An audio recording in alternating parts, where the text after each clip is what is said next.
Hello friends, स्वागत है आपका हमारे चैनल संस्कृति पर। जैसा कि हम सब जानते हैं, नई साल आने वाली है और नई साल में सबसे पहला त्यौहार होता है मकर संक्रांति, जिसे सनातन धर्म में बहुत अच्छे तरीके से मनाया जाता है। पर आप देखते होंगे कि मकर संक्रांति के दिन हम गंगा जल से स्नान करते हैं, या बहुत सारे लोग होते हैं जो गंगा जी में जाकर स्नान करना चाहते हैं। पर क्या आप जानते हैं कि इसके पीछे का कारण क्या है, कि हमें गंगा जल में स्नान करने से हमें क्या पुण्य फल प्राप्त होता है? तो आज के वीडियो में मैं आपको यही बताऊंगी कि अगर आप मकर संक्रांति के दिन गंगा जल में स्नान करेंगे या गंगा नदी में जाकर डुबकी लगाएंगे तो आपको क्या पुण्य फल प्राप्त होगा। चलिए वीडियो शुरू करते हैं। सनातन धर्म में मकर संक्रांति के पर्व का विशेष महत्व है। सूर्य के मकर में आते ही खर मास भी समाप्त हो जाता है और फिर से मांगलिक कार्य शुरू हो जाते हैं। इस दिन पवित्र गंगा नदी में स्नान करने का विशेष महत्व है। ऐसा करने से मोक्ष की प्राप्ति होती है और अक्षय पुण्य का फल प्राप्त होता है। साथ ही गंगा स्नान करने से जन्मों के पाप नष्ट हो जाते हैं और देवी देवता एक साथ प्रसन्न होते हैं। तो चलिए जानते हैं कि मकर संक्रांति के दिन गंगा जी में स्नान करने का महत्व क्या है।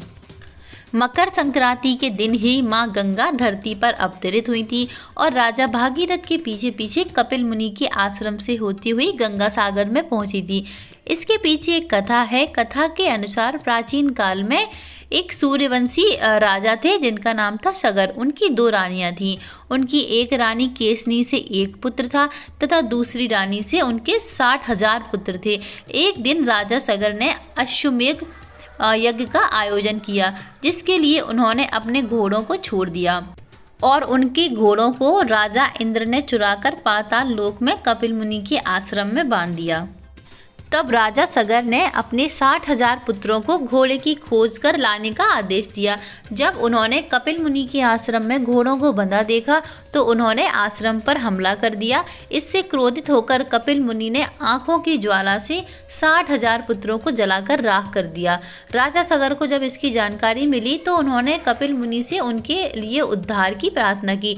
तब मुनि ने बताया कि गंगा जल से ही उनको मुक्ति मिलेगी। तब राजा ने अपने पौत्र अंशुमन को राज्य का उत्तराधिकारी बनाया और तप करने चले गए।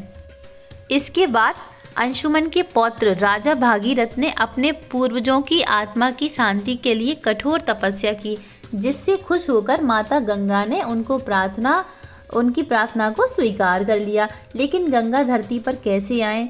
इनकी धारा इतनी तेज थी कि धरती पर तबाही ला सकती थी।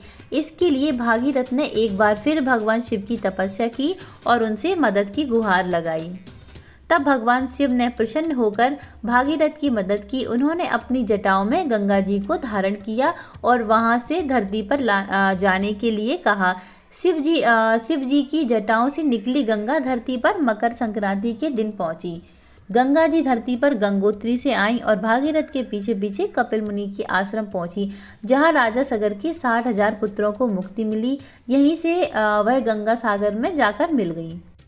मकर संक्रांति के दिन धरती पर पहुंची मां गंगा के पावन जल से स्नान करने से मोक्ष की प्राप्ति होती है और सभी पाप नष्ट हो जाते हैं और साथ ही सभी कष्टों का निवारण होता है। मकर संक्रांति के दिन राजा भागीरथ ने अपने पूर्वजों को तर्पण किया, जिससे उनको मुक्ति मिली।